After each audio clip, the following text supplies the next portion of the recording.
Tuntutan organisasi kerap kali memaksa untuk sering rapat ataupun mengerjakan proyek sampai malam. Tapi apakah kamu sadar jika di sekitarmu tidak hanya ada teman-temanmu? Mereka selalu ada dan memperhatikanmu dari dekat. Oke, balik lagi di Zona Misteri segmen horor. Kali ini gua bakal ngebawain lagi kisah horor yang pastinya bisa bikin bulu kuduk lu auto merinding. Sebelumnya kita udah mengulas kisah horor yang ada di kampus teknik terbaik yang ada di negeri ini, yaitu Institut Teknologi Bandung. Nah, sekarang gua bakal melangkah rada lebih jauh lagi dari kampus sebelumnya. Nah, kita bakal jalan-jalan ke Malang, Jawa Timur. Lebih tepatnya di Universitas Negeri Malang. Universitas Negeri Malang atau yang dikenal dengan nama UM memiliki sejarah yang dimulai pada tahun 1954 sebagai perguruan tinggi pendidikan guru atau disingkatnya PTPG.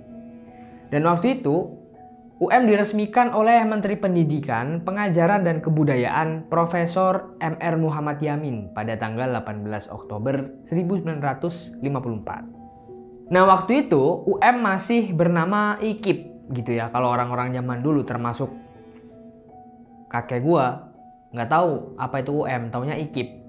IKIP Malang terus berkembang dan pada tahun 1993 IKIP ini mengalami transformasi menjadi Universitas Negeri Malang atau UM dengan 6 fakultas awal dan 1 program pasca sarjana.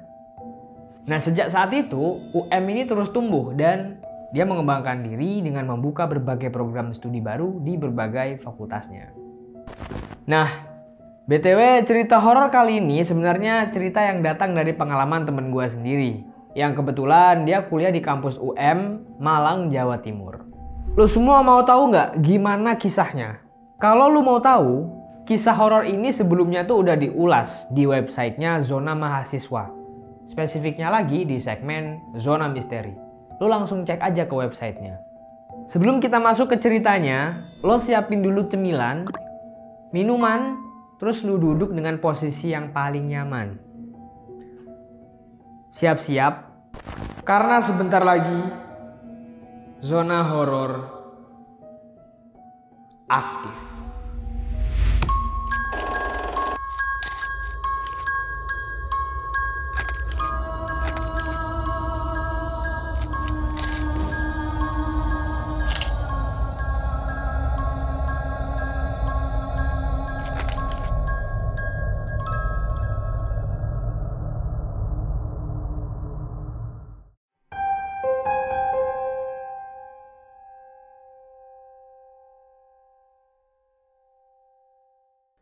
Di malam itu udara kerasa berat dan gelap. Di sekitar gedung yang terletak di Fakultas Ekonomi, waktu itu cuma ada angin malam yang bisik-bisik di antara lorong-lorong yang kosong. Di dalam gedung itu, kita sebut aja seorang mahasiswa ini namanya Rahmat ya. Yang tadi gue ceritain, dia teman gue. Nah, waktu itu si Rahmat lagi duduk sendirian di salah satu ruangan BEM yang ada di fakultas itu. Sejak beberapa waktu, si Rahmat ini udah ngerasa ada yang aneh. Jadi dia ngerasa kayak seakan-akan ada yang ngawasin dia gitu. Tapi si Rahmat ini mencoba untuk mengabaikan perasaan itu. Jadi dia mikir kayak, apa sih ini cuma imajinasi belaka aja. Nah, di waktu Rahmat ini duduk sendiri di ruangan yang tadi, dia kan nyalain rokok tuh. Tiba-tiba sepinya malam itu kepecah sama suara langkah kaki yang samar-samar. Nah, Rahmat mencoba untuk menoleh ke arah tangga. Jadi dia ngeliat ada bayangan seseorang yang ada di ujung lorong itu. Bayangan itu makin lama makin deket. Dan ketika cahaya menerangi sosok itu, jadi Rahmat ngelihat wajahnya sendiri tapi pucat. Terus matanya kosong dan senyumannya menyeringai. Sambil gemeter, si Rahmat ini berusaha berdiri. Terus dia nanyain, "Siapa?" Dia nanya kan sambil rada bisik-bisik gitu karena hatinya waktu itu deg-degan cuy. Sosok itu dia cuma tersenyum dan cara senyumnya itu si Rahmat ini gak bisa gerak. Kayak apa ya, istilahnya orang Jawa tuh ketindian gitu. Gak lama kemudian sosok tadi jalan mendekat dengan langkah yang lambat. Ketika lo tidur, gua bebas. Sosok tadi mendesis dengan nada yang rada mengancam. Ketika sosok ini makin deket, si Rahmat bisa ngerasain hawa kehadirannya tuh dingin. Kayak angin malam yang nusuk tulang gitu. Nah tapi kemudian dengan tiba-tiba sosok tadi lenyap. Akhirnya si Rahmat ini sadar dan dia duduk sendirian di ruangan gelap dengan jantungnya yang masih deg-degan dan bingung aja gitu. Akhirnya setelah hari itu ya udah si Rahmat pulang ke kosan dan ya dia nganggep kayak nggak ada apa-apa gitu yang terjadi. Cuman anehnya nggak lama kemudian dia tuh ngalamin sesuatu yang aneh lagi. Jadi si Rahmat ini dia aktif di teater. Salah satu teater di fakultasnya. Pacarnya kebetulan juga aktif di teater yang sama. Nah suatu hari teater mereka tuh ngadain event. Jadi kayak ngadain pentas gitu. Dan kalau teater itu ngadain pentas, udah jadi hal yang wajar ketika ada acara kampus para mahasiswa tuh izin buat menggunakan gedung atau bahasanya mungkin nginep ya. Dan waktu itu si Rahmat dan organisasinya memutuskan untuk menginap. Jadi persiapan untuk pentas di keesokan harinya. Nah sewaktu malam datang, para cewek dan para cowok ini kan tidurnya dipisah gitu. Ceweknya si Rahmat pamit. Yang, aku tidur dulu ya. Kamu tidur apa enggak? Enggak, Yang. Aku mau main game sama temen-temen. Nah, ya udah kan, abis itu ceweknya si Rahmat ya udah pergi ke ruangannya cewek-cewek lainnya. Sementara si Rahmat pergi ke ruangannya cowok, dia main bareng teman-temannya. Nah, ketika paginya dateng dan si cewek-cewek ini masak, si Rahmat ngehampirin tuh ceweknya. Tapi tahu-tahu disenggol. Si ceweknya Rahmat ini bilang, Yang, kamu kok berani sih tidur di sebelahku? Padahal kan aku lagi di sebelahnya teman-teman. nah waktu itu si Rahmat akhirnya ngejawab, Loh, enggak lah ya, ngawur kamu. Kan kemarin udah aku bilang, aku tuh di luar main ML sama teman-teman. Tapi aku lihatnya kayak kamu kok. Kamu pertamanya tuh duduk. Terus liatin aku sambil senyum. Ya emang aneh sih. Tapi aku biarin aja lah. Kirain itu kamu. Terus tiba-tiba kamu baring di sebelahku sambil senyum. Emang kelihatan rada pucet sih. Tapi aku biarin aja, orang aku udah ngantuk. si Rahmat cuma bisa diem aja. Dia kaget dong. Sekaligus bertanya-tanya, siapa itu tadi? Jangan-jangan dia... Setelah kejadian aneh tersebut, Rahmat udah mulai ngelupain semuanya. Dan ya dia kembali sibuk kuliah kayak biasanya. Sampai di suatu hari ketika Rahmat dan teman-temannya ini lagi-lagi kegiatan dan eventnya pun hampir sama, pementasan teater.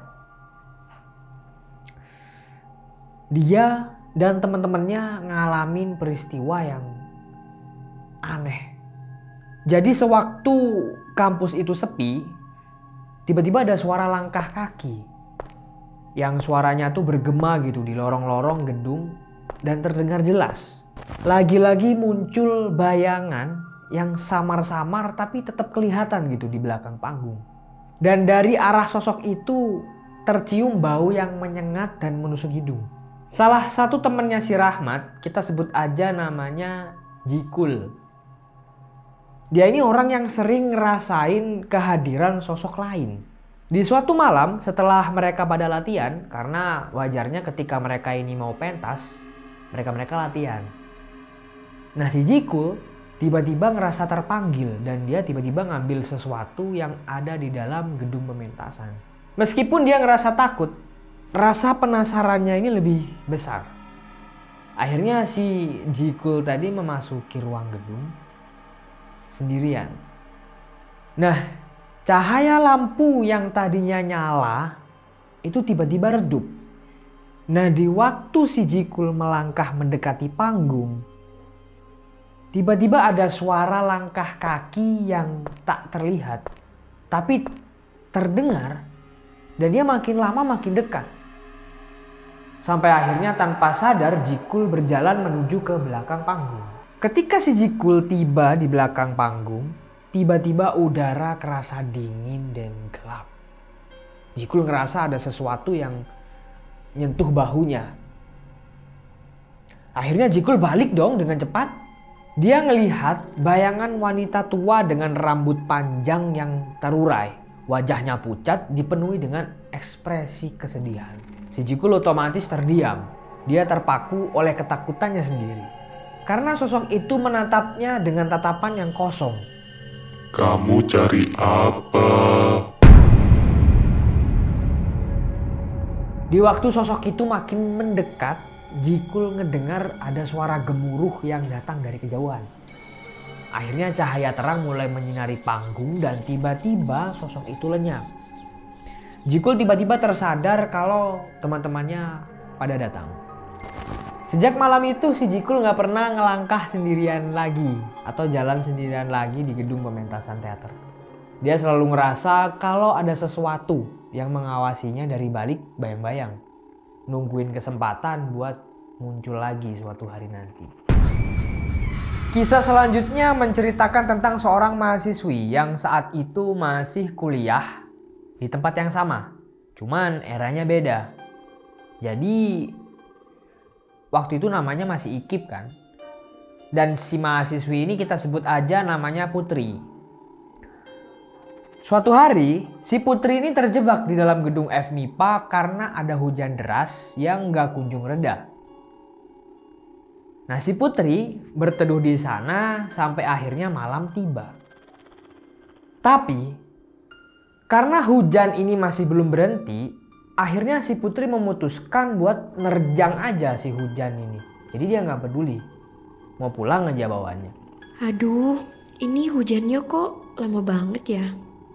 Di saat melangkah keluar dari gedung, tiba-tiba mata si Putri tertuju pada sebuah payung yang tergeletak di salah satu sudut lorong. Gak pakai pikir panjang, si Putri ini cepet-cepet ngambil. Karena kan dia gak ngelihat siapapun ada di sekitar situ. Tapi begitu si Putri memegang payung tersebut, jadi di ujung lorong yang jauh si Putri ini ngelihat sosok manusia tanpa kepala. Sosok tersebut berjalan ke arahnya dengan langkah yang amat perlahan. Tanpa berpikir dua kali dong, si Putri ini langsung aja melarikan diri dan meninggalkan payung yang tadi. Untungnya, di jalan yang ada di dekat kampusnya si Putri ini, dia tiba-tiba ketemu seorang tukang becak. Jadi, si Putri ini langsung aja dia naik becak tersebut. Dan di tengah perjalanan yang romantis bersama Akang Becak, si Putri cerita tentang kejadian mengerikan yang baru aja dialami. Sumpah, ngeri banget bang. Pas tadi aku mau ngambil payung, ada orang jalan tapi nggak ada kepalanya. Hantunya seperti saya, Mbak. Loh, si Putri kaget dan sontak dia noleh ke belakang. Si Putri baru sadar kalau ternyata si Akang tukang beca tadi ternyata nggak punya kepala. Waktu pun berlalu, tapi cerita tentang kejadian misterius tersebut terus menghantui pikiran si Putri. Hingga akhirnya kabar menyedihkan menyebar bahwa ternyata si Putri ini meninggal dunia karena frustasi yang mendalam akibat kejadian tersebut. Kisah horor yang ada di kampus ini sebenarnya nggak hanya itu. Pernah diulas juga tentang tamu tak diundang, penunggu Fakultas Sastra UM, atau cerita-cerita horor lainnya yang beredar di lingkungan mahasiswa UM. Nah, Sobat Zona, itu tadi kisah horor tentang salah satu sosok yang ada di Universitas Negeri Malang. Gimana?